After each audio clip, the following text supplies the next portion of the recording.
Meaning of Field Marshal Montgomery. Field Marshal Montgomery.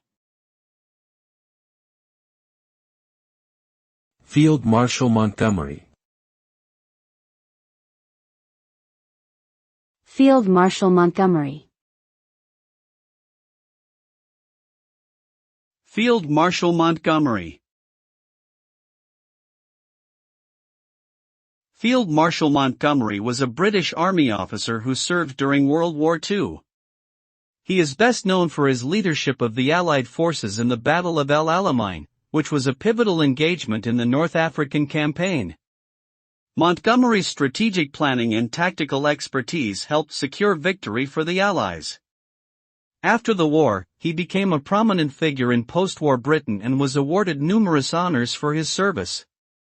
Overall, Field Marshal Montgomery is widely regarded as one of the greatest military commanders of the 20th century.